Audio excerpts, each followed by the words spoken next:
तो good evening everyone.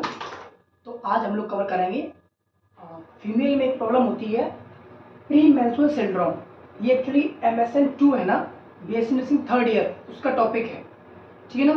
तो पहले समझते ये है क्या। देखो, तो हम लोग जानते हैं जो फीमेल है उसमें पहले से एग बनते हैं, मतलब जब बच्ची पैदा होती है तो उसके अंदर एग रहते हैं, लेकिन जब वो बड़ी हो जाती है यानी पहले जब मेंस्ट्रुअल साइकिल आती है तब उसका एग ओवल्यूशन के लिए बाहर निकलता है। दोनों ओवरी से एक एग निकलता है, एक ओवरी से एक मंथ में, दूसरे मंथ में दूसरा एग निकलेगा, जिससे अगर कॉपरेशन होता है लगभग जब शादी हो जाएगी उसके बाद में, तब वो एक बेबी को डेवलप करती है और फिर बाहर निकालती है, ठीक है ना।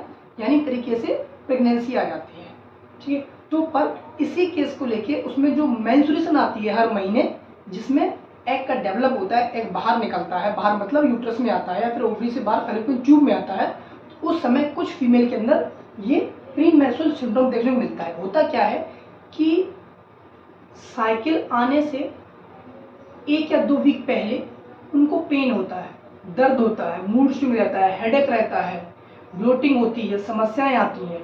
तो एक सिंड्रोम है ये, जिसमें आपको डॉक्टर को दिखाना है, सही टाइम पे दिखा दो, क्योंकि लगभग 12-13 के बीच में एक फीमेल में मेंस्ट्रुअल साइकिल स्टार्ट हो जाती है, तो उसको पता होता है कि मेरे को ये प्रॉब्लम आ रही है साइकिल के दौरान। तो उसी के बेसिस पे क्वेश्चन दिया गया था कि आपको 5 नंबर में शॉर्ट नोट लिखना है इसके बारे में। तो चलो स्टार्ट करते हैं, क्या है ये। तो PMS, pre menstrual syndrome, PMS is a combination of physical, इधर से देखते हैं, PMS is a combination of physical, psychological, emotional disturbance, ठीक है। क्या है PMS? क्या एक कॉम्बिनेशन है किसका, जिसमें फिजिकली यानी जो यूट्रस है उसकी सेल, उसकी वॉल है यूट्रस की, या स्टोमक है उसकी वॉल है, उसमें पेन होता है फिजिकली, ठीक है। साइकोलॉजिकली माइंड डिस्टर्ब रहता है, चीज़ों को समझने में थोड़ी इरिटेशन होती है, मूड स्विंग रहता है, और इमोशनली सैडनेस रहेगी, हैप्पीनेस नहीं रहेगी।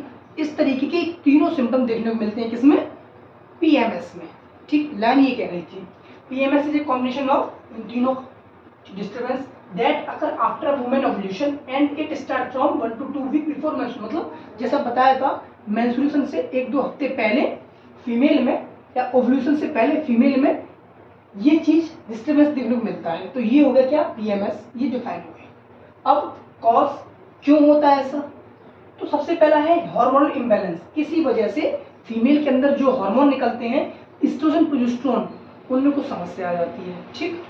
उसके बाद में न्यूट्रिशन या फिर खान पान सही ना रहना, खान पान में समस्या होती है, उस चक्कर में भी होता क्या है, छोटी बच्ची है या फिर 12 साल है, 15 साल है, मोमोज, फिंगर जिसमें फैट ज़्यादा है, ऑयल ज़्यादा है, अगर फीमेल इंटेक करेगी तो जो उसका हार्मोनल इम्बैलेंस हो जाएगा, डेवलपमेंट नहीं हो पाएगी, क्योंकि आप फैट ज़्यादा खा रहे हो, कोलेस्ट्रॉल ज़्यादा खा रहे हो, तो बॉडी में चेंजमेंट हो रहे हैं, वो एज है डेवलपमेंट करने की।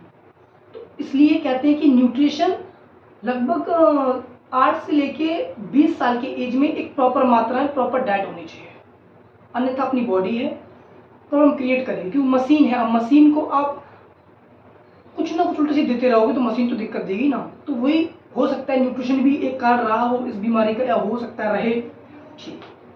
हाई कैफीन, कुछ फीमेल होती है जगह पल पल चाय चाहिए, पल पल कॉफी चाहिए, और ये चीज कम एज से निकलती है, मतलब छोटे बच्चे से आदत डालोगे ना तो बड़े पे कंटिन्यू चलती, तो ऐसा नहीं, कैफीन वाला चीजें कम देनी है, स्मोकिंग नहीं करनी है, ड्रग्स का यूज नहीं करना है, अल्कोहल का यूज नहीं करना है, ठीक है। ये भी मतलब स्मोकिंग करती हैं, और हालांकि अभी तक इसका एग्जैक्ट जो समस्या है या एग्जैक्ट जो क्यों होता है ऐसा वो नहीं पता है। या फिर सेरोटोनिन एक अपने बॉडी में बनता है, जो न्यूरोट्रांसमीटर है वो डिक्रीज होने लगे, तो ये कॉज थी जिसकी वजह से ये प्रॉब्लम देखने को मिलती है।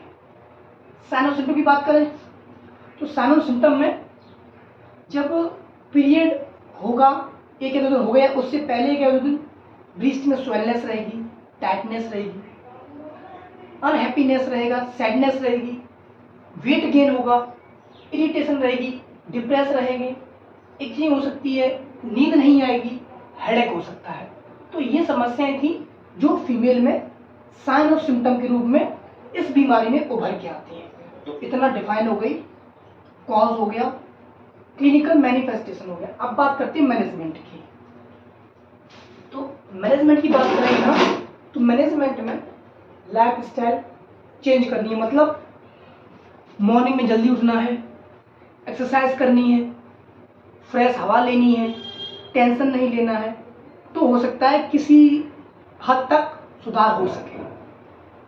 कैफीन का इस्तेमाल नहीं करना है, यानी अधिकतर चाय हर समय, अधिकतर कॉफ़ी हर समय, या फिर कोई ऐसी चीज़ जिसमें कैफीन हो वो इंटेक नहीं करनी है। स्मोकिंग तो करनी ही नहीं है। अगर कभी कोई बीड़ी या सिगरेट पीता भी है, हर चीज़ गलत है, तो आपको उसके पास ज़्यादा नहीं रहना है। अल्कोहल का सेवन नहीं करना है। कभी कभी क्या होता है, जो मॉडर्न की गर्ल्स हैं, मॉडर्न गर्ल हैं, तो वो कभी कभी क्या करती हैं, कभी ज़्यादा स्ट्रेस होने के चक्कर में जो दोस्त का ग्रुप है वो थोड़ा सा अजीब है, तो कुछ अल्कोहल ले ली, जो कि गलत है सेहत के लिए। या फिर ये सिम्टम देखने को मिल सकता है, वो नहीं करना है। स्ट्रेस नहीं लेना है किसी चीज़ को लेकर ज़्यादा, क्योंकि इसकी वजह से ये समस्या हो सकती है। मेडिकेशन आप तभी लेना जब डॉक्टर को दिखा दो। ये एक देखो, फीमेल में एक समस्या होती है कि वो डॉक्टर को बता नहीं पाती, घर पे बता नहीं पाती, तो प्लीज़ ऐसा नहीं करना है। क्यों आप नहीं बताओगे तो समस्या बढ़ेगी।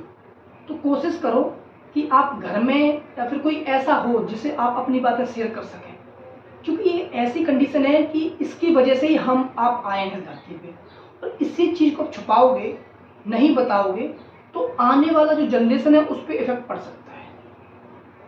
तो प्लीज़ कोई ऐसा होना चाहिए जिसको अब, दुनिया है बड़ी जालिम है, पैर खींचती लोगों को आगे नहीं बढ़ने देती है, पर आपको ये समस्या है तो शेयर करो। क्यों डर लेना, क्यों छिपाना भाई।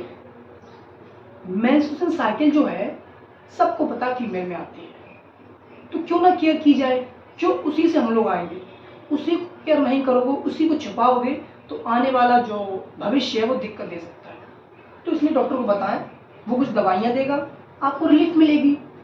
तो डॉक्टर दवाइयाँ क्या देगा, मैं एक पेपर एग्जाम के पॉइंट ऑफ व्यू से बता रहा हूँ आपको। विटामिन ई का सेवन करना है, विटामिन B6 का सेवन करना है, दर्द के लिए एनाल्जेसिक दवाइयाँ आती हैं उनका सेवन करना है, एंटी डिप्रेसेंट दवाइयाँ आती हैं उनको लीजिए। प्रेफर डॉक्टर एडवाइस, हाँ ये मैंने इन दवाई दो, मैंने का ऐसा मत कीजिए कि मैंने कही तो विटामिन ई ले ली, नहीं, वो भी साइड इफेक्ट क्रिएट कर सकती है, क्योंकि आपको नहीं पता उसमें क्या केमिकल कंपोजिशन है, क्या उसका यूज़ है। एक ही यूज़ नहीं होगा दवा का, और भी कुछ साइड इफेक्ट हो सकते हैं। तो डॉक्टर के पास जाइए, उसको बताइए ये समस्या है, वो निवारण करेगा और दवाइयाँ बताएगा। तो ये था अपना टॉपिक जो पेपर में आया था। तो अब आए तो सिर्फ डिफाइन, कॉज, क्लिनिकल मैनिफेस्टेशन यानी साइन एंड सिम्टम्स, मैनेजमेंट और मेडिकेशन, इतना आप लोग लिख के आ जाइएगा, सफिशियंट है 5 नंबर के लिए। बाकी नेक्स्ट बीमारी में हम लोग जो पेपर में आई है उसको नेक्स्ट वीडियो मिलते हैं। तब तक के लिए थैंक यू क्लास, पढ़ते रहिए, बी हेल्थी।